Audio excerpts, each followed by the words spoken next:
those who kill over books, and those who will kill over cartoons.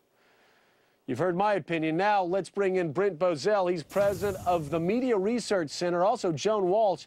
She's editor-in-chief of Salon.com. Brent, I ranted a little bit there. I know you side with me, but give me specifics. What do you think? Because you've said, you said here, and this is a quote that I haven't even gone this far. You say liberals have bowed to radical Islam. What do you mean by that? Well, let me first, I agree with everything you said, Joe. Let me correct one little thing, though. The Pope didn't apologize for the remarks he made. He expressed sorrow at the reaction of the Muslim world, which is a very different thing.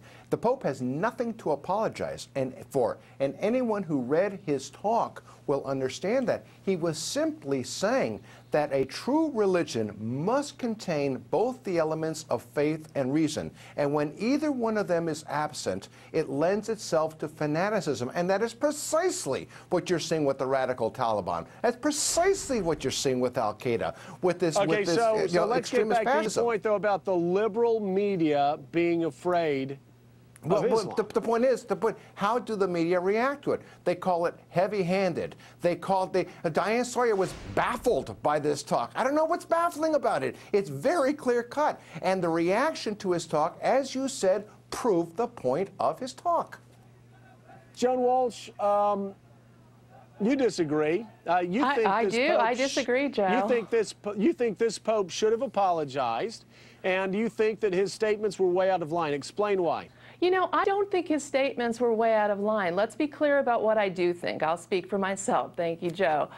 I think his statements were fine in the context of the speech he was making, but I think that the problem for this Pope is that he's not merely a scholar talking about scholarly views on Islam.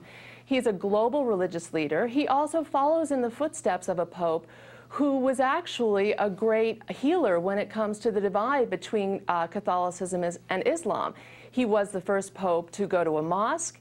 He actually had an advisor in Islam who this Pope let go of. And Joan, it bears repeating for Americans that this guy was shot at by a Muslim. Sure, and he still, to the as a good cell and apologized to that Muslim, and as a good Catholic, always bit his tongue. As a good Catholic, he knew that his role was forgiveness and healing.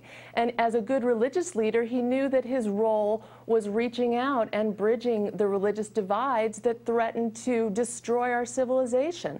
So I'm no friend of Muslim extremists. I'm an American feminist. I know exactly what they want.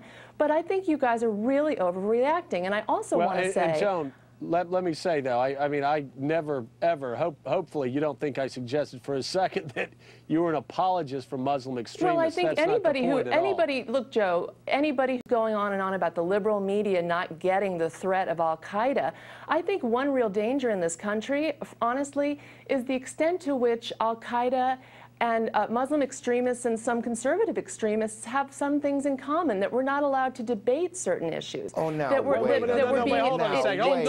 Hold on. I'm going to weigh in. Joan, hold on, Joan. Look, let me say something. Hold on. That is such a red herring. You. Come on. You know what? People love to say, here's the deal. You like to say that you have a right and everybody else has a right to speak their mind. I like to say that. Commentators have been saying that. But then when somebody comes in and weighs in with their opinion, all of a sudden, I'm trying to stop you from expressing yourself. You have a right to express yourself. And you Other have a right to commentators express have a right yourself to too, Joe. Exactly, but don't say that I'm trying to squash your First Amendment rights. I didn't say that. I think part of this debate about the liberal media, and look, you two had plenty of time to speak, and it's 2 against 1, so let's be fair here.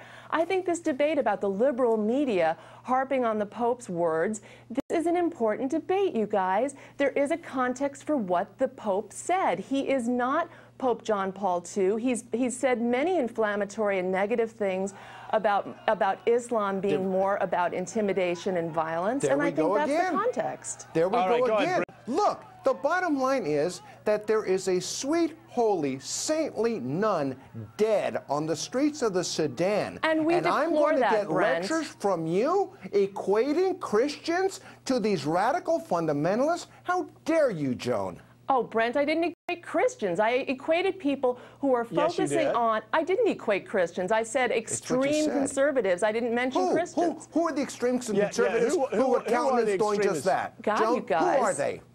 God, you guys, calm down. Let's No, have you a said debate it. You here. made that Let's not get accusation. inflamed. Who is the extreme conservative that will countenance doing the opposite of what these extremist Muslims did? Name me one. I think that the point that you're making is that the liberal media has no right to be looking at the implications of the Pope's speech No. and should be instead, we should all be I'm not walking saying in that. lockstep, defending his I'm not right to saying say that it. at all. No, I think there needs to be balance. I think when we're sitting here and the majority of the focus of this story has been on the Pope's words instead of nuns being gunned down, instead of clerics calling for the assassination of the Pope, I don't think that there's been a balance in reporting here. Joan, I watch do you know TV what's all missing? day long. Do you know what's missing in this discussion? What's missing, Is what the Brent? Pope said in his talk. What was the purpose of that talk? It was an invitation to dialogue between Muslims, Christians, and Jews. And it might have been a great speech to talk about the If the press Crusades had or the covered it. Inquisition. We've all gone too far. I'm a Catholic. We've all gone too far in pushing our faith. If the press had covered it, Joan, and that's my point. I think the press has covered it. And I watch TV all day. It's part of my job. It's in my office. I've seen the Pope burned in effigy over and over and over. I've seen the heartbreaking face of that nun murdered in Somalia. I've seen all these things, you guys. I don't really know what media you're talking about. Well, I'm still waiting to hear who the religious extremist on the Christian right is.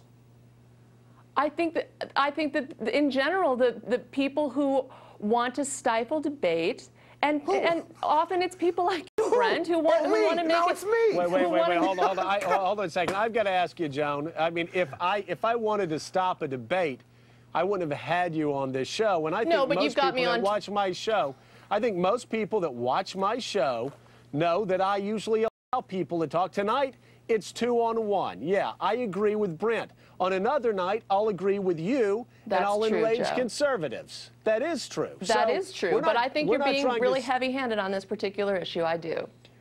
Because I don't think there is balance here, and that's my biggest concern. You do, and I'm glad you came on to give your opinion. Brent, I want to ask you the final question, and I will, to show you what an expansive thinker I am. I'll side with Joan on this. Let's talk about the difference between this Pope and the last Pope. The last Pope lived through the days of Ayatollah Khomeini. In fact, he had just come in when the Ayatollah took over Iran. He knew about the death threats coming out of Tehran when Salman Rushdie wrote the satanic verses. He certainly saw Muslim radicalism and extremism going up, but he always bit his tongue, and like Joan said, he always wanted to reach out to other faiths. It would have been very easy for him to attack militant Islam, but he never did that. Do you think this Pope needs to be more careful moving forward, to leave that to people like yourself and political leaders instead of taking on this religion? I think in a post 9/11 world, it's a different world than we had with Pope John Paul the Great. That's the reality of it, and I think what we need is some moral clarity in the world today. And God bless moral clarity. There is right, there is wrong, there is good, and there is evil, contrary to what some people might believe. All right, Brent, thanks for being with us. Joan?